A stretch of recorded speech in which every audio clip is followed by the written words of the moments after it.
Bismillahirrahmanirrahim. Assalamualaikum warahmatullahi wabarakatuh. Pemirsa, ketemu lagi dengan saya di sini Leza Wigati ya, dalam konten pengobatan bersama Cempala. Ya, saya doakan semoga panjenengan sami dalam keadaan lindungan Allah SWT dan diberikan kesehatan selalu tanpa kurang suatu apapun ya. Jadi di sini saya mohon maaf sebelumnya di sini karena tidak pernah ngomong di depan layar, jadi sedikit agak berlepotan, agak gugup mungkin ya. Baik ya pemirsa, jadi di sini pada kesempatan kali ini saya ingin menyampaikan sedikit tutorial ataupun cara-cara, namun sangat bermanfaat sekali insya Allah. Jadi di mana dalam kehidupan kita ini yang namanya penyakit itu tidak diminta. Penyakit fisik, penyakit rohani, nah, itu tidak kita minta. Tetapi kalau itu terjadi ya kita harus menerima dan ikhlas. Tetapi kalau yang namanya yang dua-dua ini sudah teratasi, tapi masih ada sakit lagi, yaitu sakit lingkungan. Apa itu ya? Sehat sudah, ya mungkin dari segi rohani kita juga udah. Tapi kadang-kadang masih ada satu penyakit, yaitu penyakit yang datanya tidak kita minta juga. Itu contohnya seperti ini. Anak tidak menderita penyakit apapun, tetapi ketika malam tiba-tiba itu si anak rewel.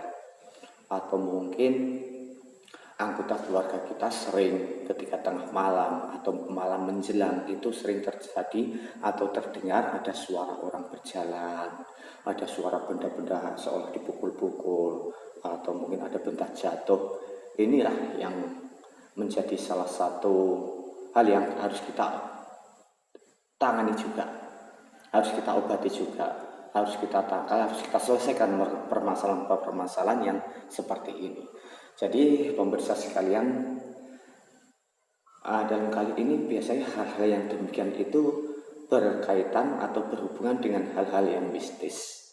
Tentunya kalau anak menangis malam hari, ini jelas indera si anak kecil ini, mata batinnya itu masih kuat banget. Si anak ini lebih sensitif, lebih merasakan, lebih memahami, atau bahkan bisa melihat ya. Terus kalau ada benda-benda jatuh ini karena memang ada makhluk-makhluk ya, gampangnya lah itu apa ya, setan-setan yang iseng ya, hantu-hantu iseng. Nah di sini saya akan memberikan tipnya atau tutorialnya untuk mengatasi permasalahan semacam ini. Mudah saja bagi penjenengan sami ya, bagi kalian semua yang punya nyali dan berani, silahkan lakukan sendiri bagaimana cara menangkap hantu ya. Asal berani, asal punya nyali, siapapun dimanapun bisa Anda kerjakan sendiri. Jadi ketika kita ada mengalami kejadian anak nangis, nggak usah repot panggil siapa orang pintar, nggak usah. Jadi di sini pemirsa saya akan coba untuk memberikan caranya. Yang pertama, kita siapkan gelas kaca ya, yang masih bersih, gelas kaca satu saja. Berikut kita siapkan garam. Kenapa gelasnya gelas kaca? Karena di sini ada sesuatu hal yang menjadi pantangan bagi makhluk-makhluk halus dalam kaca itu sendiri ya. Mitosnya kalau setan bercermin itu pasti dia akan takut melihat mukanya sendiri. Makanya mitos juga katanya kalau duit pengen aman, nggak hilang-hilang, nggak diambil tuyul itu wajahnya jelek ya. Nggak diambil tuyul, katanya di tempat penyimpanan uang itu diberikan cermin atau kaca. Karena apa? Mitosnya lagi tuyul kalau begitu sampai ke tempat uang melihat wajahnya sendiri, dia akan takut dan tidak jadi mengambil uang itu. Itu mitos-mitosnya. Secara kenyataannya entah, saya juga nggak tahu. Tetapi di sini kita juga mempercayai sedikit mitos itu. Kita gunakan kaca. Sebenarnya bukan percaya, tetapi kita antisipasi. Kita gunakan yang kaca. Manut wae lah pokoknya karo wong-wong biyen. Sama orang yang terdahulu manut. Setelah gelas kaca disiapkan, kemudian siapkan garam kira-kira 2 sendok makan ya, 2 sendok makan cukup. Yang berikutnya itu kita siapkan yang namanya cuka makan Nah, juga makan tentu semuanya tahu, juga makan. Botolnya segini. Kalau bisa yang masih utuh ya nggak apa-apa. Kalau masih separuh, memang itu yang dibutuhkan. Kita cuma membutuhkan separuhnya saja. Terus prosesnya gimana? Yang pertama, gelas kita isi dengan air sedikit saja, mungkin kurang dari seperempatnya, seperempat turun sedikit. Setelah itu kita masukkan garam 2 sendok, 2 sendok masukkan garam. Berikut nggak pakai lama, tuang juga makan itu setengah botol, sampai habis. Kalau botolnya masih utuh, takar kira-kira setengahnya saja, setengah. Itu bahan-bahan yang harus kita siapkan. Terus langkahnya bagaimana pemirsa? Kita ini yang lebih bagus ya, yang lebih bagus kalau kalian muslim, kalau memang muslim betul-betul muslim, kalian ambil wudhu. Yang pertama ambil wudhu terdahulu, ambil wudhu biar suci. Kemudian duduk menghadap ke arah kiblat sambil gelas kita taruh di depan kita. Sudah ada air, garam, dan juga makan di dalam gelas kita taruh di depan kita. Setelah ambil wudhu, kemudian apa yang kita lakukan? Kita membaca ayat kursi. Nah, berapa kali ayat kursi kita baca? Kita baca ayat kursi ini adalah 41 kali. Dan usahakan bacaannya tenang dan benar. Kita percaya bahwa air itu dia akan merekam ayat-ayat yang kita bacakan ke dalam air. Pada dasarnya garam adalah air. Air yang awalnya kita sudah berikan itu juga air. Kemudian juga makan itu juga air. Ketiga bahan ini mengandung unsur air dan ketiga bahan ini akan merekam ayat kursi yang kita baca. Nah, itu pemirsa, jangan lupa kita menghadap ke kiblat. Yang jelas kaki kita jangan sampai selonjor atau istilahnya itu mengarah ke kiblat. Kita menghadap ke kiblat tapi kita bersila. Setelah kita baca 41 kali, apa yang kita lakukan pemirsa? Ini mungkin sudah hampir finish, tetapi yang kita lakukan berikutnya adalah kita taruh gelas ini di depan rumah kita yang kira-kira aman. Kalau di depan rumah kadang-kadang ada banyak lalu lalang orang lewat, maka yang paling bagus itu kita letakkan di pojok kanan rumah kita, depan pojok kanan. Nah, itu aman, nggak jadi untuk lewatan orang. Yang namanya makhluk astral itu tidak peduli dia di desa, tidak peduli di perkotaan, tidak peduli di tempat ramai ataupun sepi. Yang jelas apabila pemirsa semua mengalami gangguan seperti yang saya sebutkan tadi ataupun gangguan yang lain yang berkaitan dengan makhluk astral, ini adalah menjadi suatu perangkap. Boleh pada saat itu kalian tungguin, boleh ditungguin setelah dibaca, setelah ditaruh di sudut, boleh ditungguin atau ditinggal tidur juga nggak masalah, nggak masalah. Karena apa? Air yang ada dalam gelas, bahan-bahan yang ada dalam gelas itu dia akan menjadi perangkap.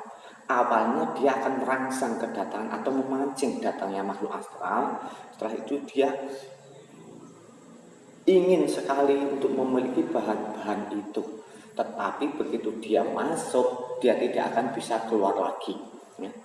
Bahan cuka makan, garam ini, itu setan itu suka, makhluk astral itu suka dengan barang-barang itu.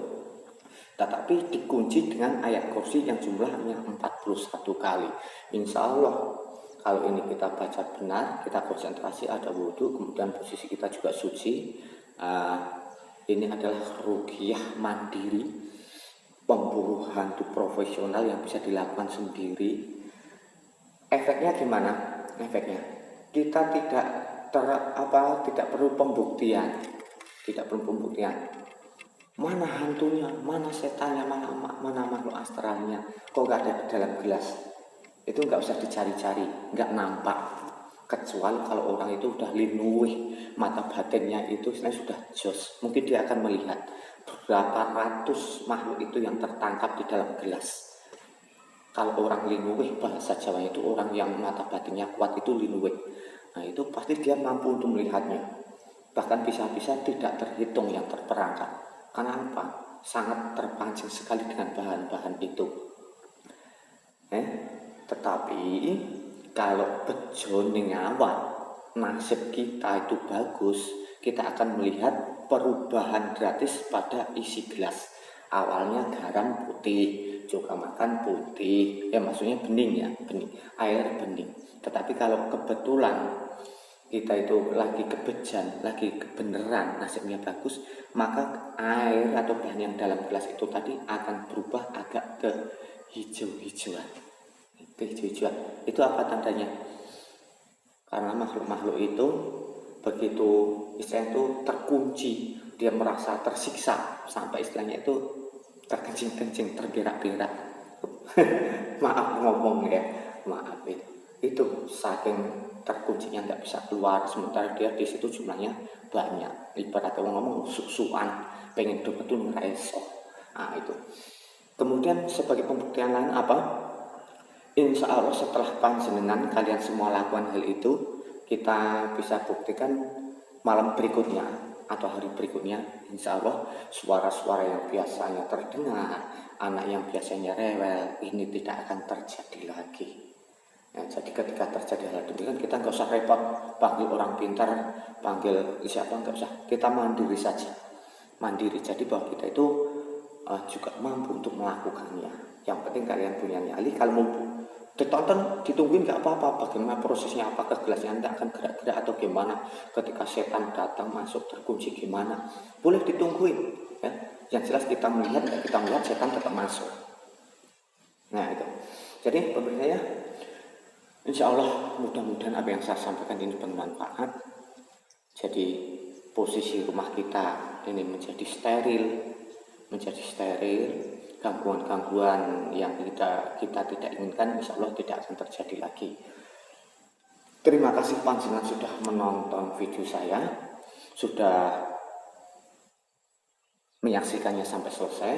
Pesan saya setelah selesai ditonton video saya, jangan lupa untuk subscribe, like, dan bagikan ke teman-teman kalian, bagikan kepada teman-teman panjenengan, saudara panjenengan, agar semua juga mengetahui, agar video ini bisa dirasakan manfaatnya oleh orang banyak. Dan boleh dikomen, ditunggu komentarnya. Demi untuk membangun channel saya. Terima kasih bagi semua dulur-dulur yang sudah support ya saya, yang sudah memberikan subscribe-nya, mendukung untuk berkembangnya channel saya. Mudah-mudahan kalian diberikan rezeki yang melimpah dibalas oleh Allah Subhanahu wa taala. Demikian yang bisa saya sampaikan, mudah-mudahan bermanfaat dan silakan untuk mencoba. Lihat hasilnya. Saya akhiri, bismillahirrahmanirrahim. Wassalamualaikum warahmatullahi wabarakatuh.